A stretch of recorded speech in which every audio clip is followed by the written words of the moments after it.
Hey, what's going on? This is Brianna, and I am here with a very, very interesting thought that I had. And, you might think this is weird, you might not get it at first, but that's okay. I believe that if you listen to the sound of my voice and you listen to what I'm saying, it will make sense in a certain area of your life, right? So if you pay attention to the end of this video, I really think that you will get this on a visceral, deep level. So I was talking to my mom the other night, and she was saying, we were just doing our our evening routine, making dinner and this, that, and the other thing, and getting stuff together for the next day, planning our week ahead, and running our budget. And we stepped into our reality, really. Just a couple of months ago, we moved from a teeny tiny 400 square foot, if it was even that big, basement apartment, one bedroom basement apartment. In that scenario, I actually lived, my bedroom was actually the living room. My bed, the way it was set up, it was like, the couch was like up against this like wall, and then it was like an L, and that looks like a triangle. There we go, that's a little better. Anyway, so it was like my bed was like here. I mean, the couch was like here, my bed was like that way, right? So that was our living room. And then, we had our little TV, and, I would shoot videos from my bed with my vision board as my background, right? Because I didn't want anybody to see what our house actually was. I was really embarrassed by that. And, we had gotten talking last night about, just how much money we actually used to spend when we lived there. We spent more money on just frivolous things that we didn't even really need when we lived there, as opposed to now moving into this big house. And I want to explain to you something that I have kind of coined, I guess, for a lack of a better term, the psychology of escapism. Right? I don't know if this is like a legitimate term. I don't honestly know, but this is just kind of what I call it in order to understand what it actually meant to us in our life. So what the psychology of escapism was the frivolous things that we used to spend our money on. Though we were reading, and listening to personal development books and audios and, following everything our mentors had told us to do, we were still trying to escape our reality by going out and spending money. Now, if you've read Secrets of the Millionaire Mind, then you know that spending money on things that you don't need is just expending something, is just trying to expend emotions that you don't currently have. So if you're looking for happiness and you associate buying shoes with happiness, then you're going to buy as many shoes as your pocketbook will allow, right? So my mother and I, we used to go out, and just to leave where we were presently living, we would take the dog, we would get in the car, and we would just drive places. Wherever we could go to get away from where we would just drive places. We would drive up to, go shopping, and not even really for anything, but the money that we spent in gas, going and driving around everywhere after work, and on weekends and things like that was, it added up.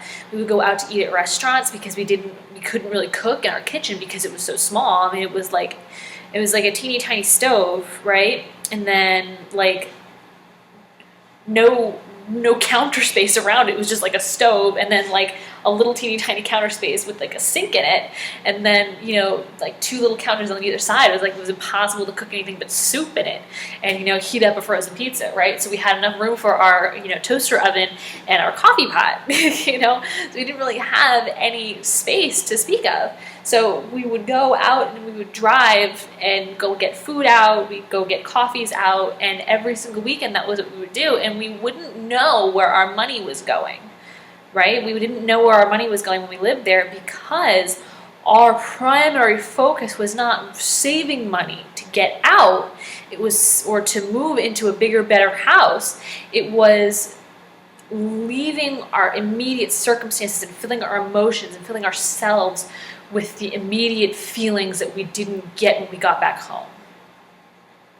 And I don't know if you can relate to that in any part of your life. I believe that you can. I believe that we've all tried to avoid things in our lives at some point or another, right? So my mother and I, we had tried to avoid at that point, our current situation, or our previous situation now.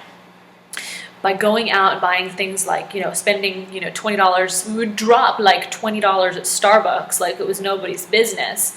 $60 in my gas tank and $100 on dinner, just to say, well, not quite that much, but you catch the drift. Just to say that we were out of the house, and then we'd go, and then we'd go get whatever else we needed throughout the week, whatever little bit of food that we were buying for the week ahead. It was an unhealthy living situation because we were trying to escape our present situation. And I want to tell you something that when I heard it, it really shook my reality. You know what I mean?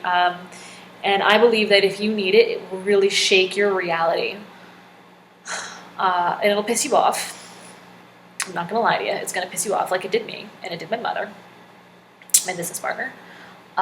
Where you are in your life right now is a result of your own best thinking. And when I heard that the first time, I was like, there's no way, X, Y, Z, A, B, C just happened to me. There's no way that I could have attracted that because, I'm too perfect to attract any of those negative situations that had nothing to do with me. That was all, the universe giving me the middle finger, right? Well, it doesn't work like that. You attract what you are, not what you want. So if you want a different result, stop trying to escape your present reality. Look at where you are in your life, because you can't know where you want to go if you don't accept where you are. So we accepted where we were in July of this past year. It is now January. We accepted where we were in July of this past year. And now in January, actually in October, it took us 2 months, not even, to go from that, no money because we were spending it all at Starbucks, 400 square foot basement apartment, single bedroom, my bedroom was in the living room, to, and absolutely like no sales really to speak of in our business. Nothing really, nothing consistent. We had no consistent, income in our business whatsoever. And we went from there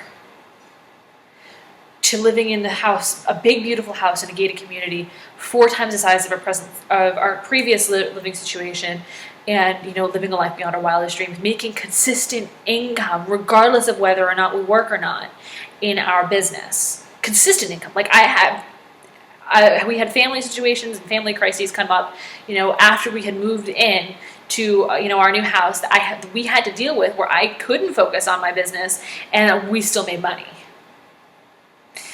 That being the case, once you decide that you're really ready to make a change, the universe will unfold, but you have to be okay with where you are in order to know where you want to be. We were okay with where we were.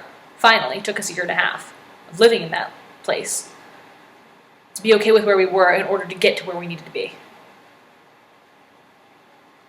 So with that, I hope this video served you today. If you'd like to know more about how we have gotten to this house, where we have come from, and how we're able to make a daily consistent income, go ahead and get started with us, and you can see for yourself on the inside.